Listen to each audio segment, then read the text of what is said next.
Good morning. How are we today? I'm in Bishop's Lynn. Actually, I'm in King's Lynn. This is the start of the Nar Valley Walk. I'm going to be walking about 6.5 miles today. That will take me to the bridge over the River Nar between Wormegay and Blackborough End. So, King's Lynn has got a lot of history and in fact a legend. The legend is that King John's treasure is buried somewhere in the marshes.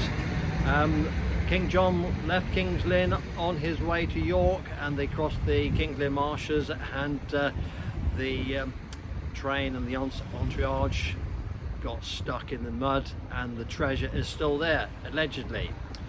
King's Lynn was the second largest port in the 12th, 13th century, and has grown ever since.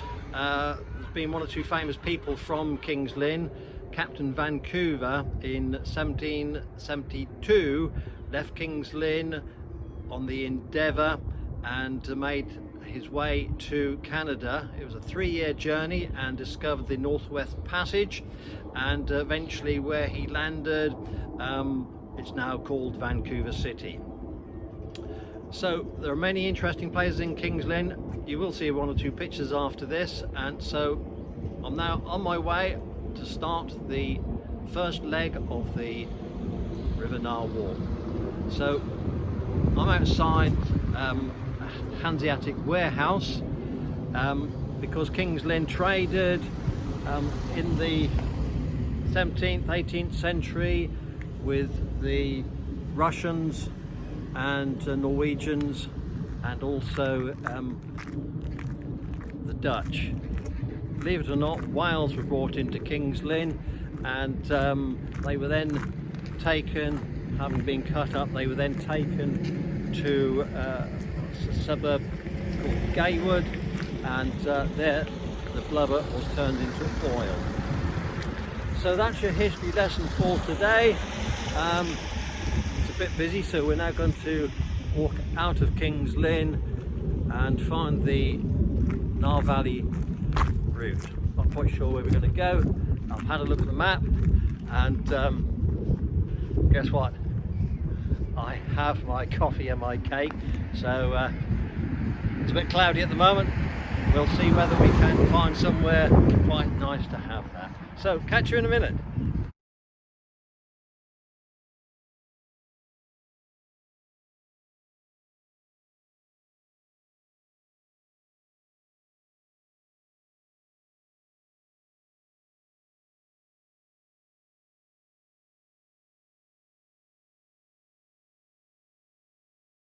So this is the River Ouse, the main river that comes into King's Lynn. You can see it's quite straight.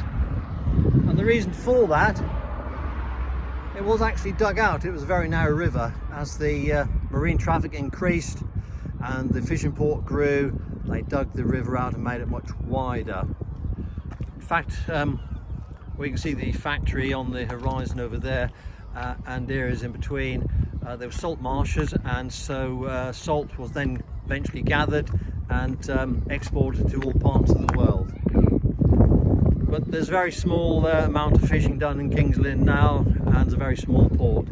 It's a bit confusing with the signage. You have to look everywhere for it. So we're now eventually coming out of the main part of King's Lynn, and you can see the sign right on the edge of the riverbank.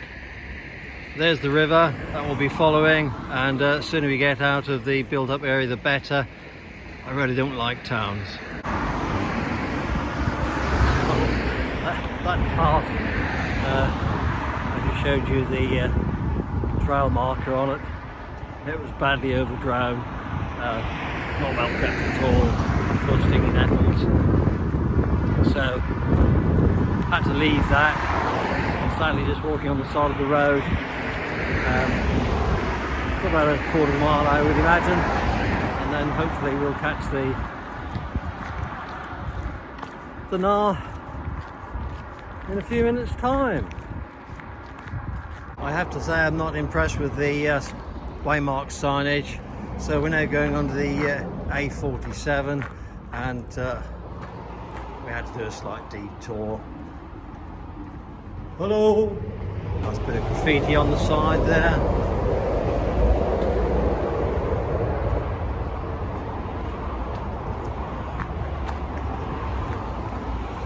So once we're the other side of this, we'll be into open countryside. Hey! Okay, at last we're out in the countryside, so you can see the peacefulness of the Nar behind us, and I'm actually now crossing an old railway bridge. King's Lynn had a massive rail terminal, mostly freight, but it was closed down in the 1960s by Dr. Beeching. I had mentioned him before on a walk, I think, somewhere. Can't remember where that was now. So we're now heading south and bit of peace and quiet. And I'm getting that urge for coffee again, so we got to find a nice place, haven't we? Hey, I hope you've enjoyed it so far. So you can see the river is navigable, but that little barge actually is cutting reed.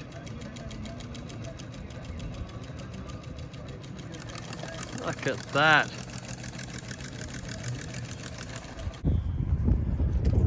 So we're well into the countryside now. Particularly River Nar was used an awful long time ago to ship goods from King's Lynn to Narborough.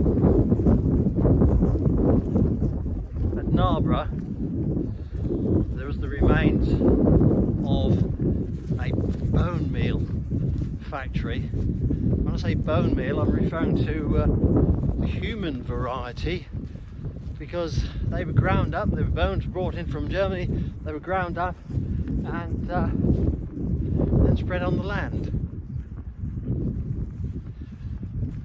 So it's nice and peaceful now.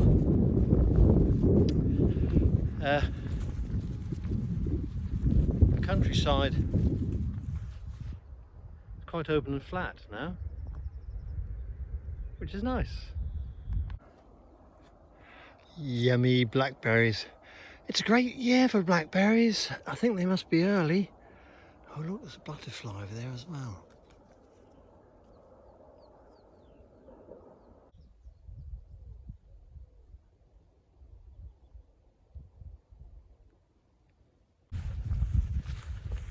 This is quite a nice avenue of trees. Wasn't expecting that, because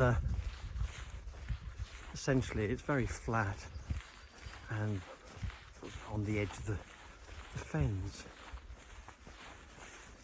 One thing you can enjoy when having a walk is thinking through your problems. We all have our problems, and you've got the peace and the quiet.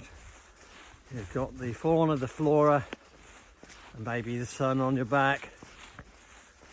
You can study the plants, listen to the birds. Believe you me, that will help you to think about your problems and maybe sort them out. A walk in the countryside is good for your mental health. So don't just watch my video. Just get out there. Doesn't matter where, when. Okay, follow my walk. You know it's the right thing to do. First style. Look at those thistles. Nice and dry. Careful over here. I'm struggling. Don't want to get caught in the thistles.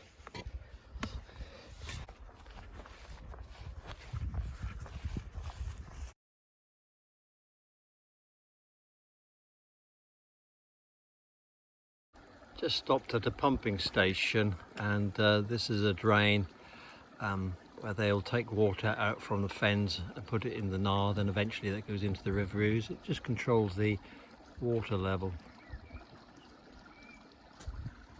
That's very low. That's really nice, that is.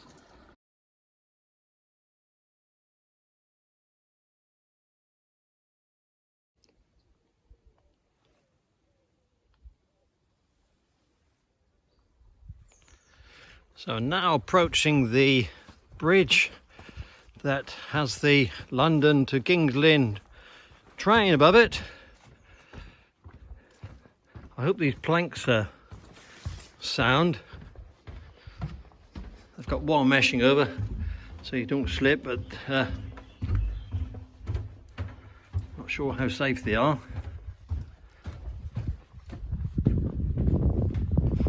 There's the waymark sign.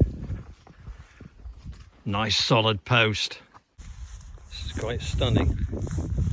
There was just a carpet of wildflowers.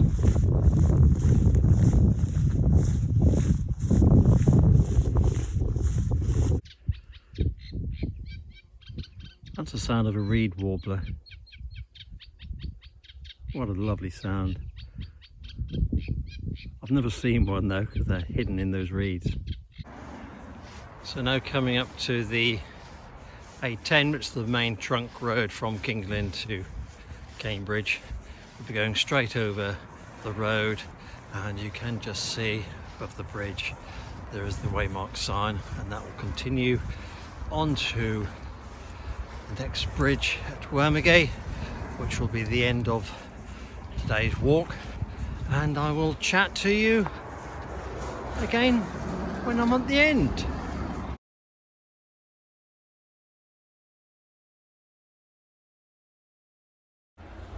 That's actually quite a nice looking bridge. So as we move away from the main road, it's going to get quieter, and the river actually has slowed up quite considerably just here. But I do know as we go further along towards Pentley, when the river gets narrower, it does speed up, and it'll be well worth having a look at that. So.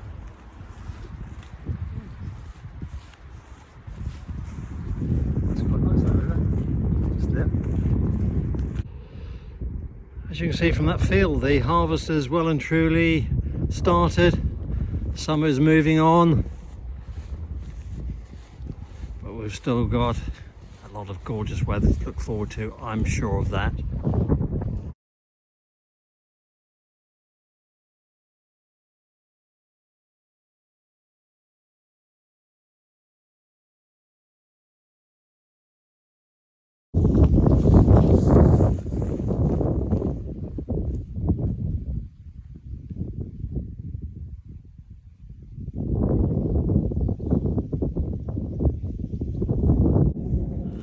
So I'm almost at the end of this section of the walk.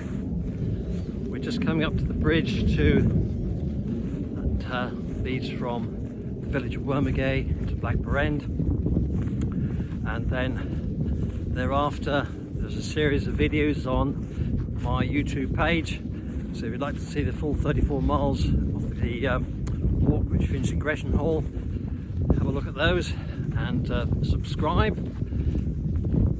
When I decided to do the first part of the walk, I was thinking it's not going to be that interesting, but actually it's very interesting. I have been blown away by the amount of wildflowers that I have seen. There's been a staggering amount of wildlife in the fields. It's been really beautiful. The sun is now coming out, so obviously that makes it that much better just to finish the walk.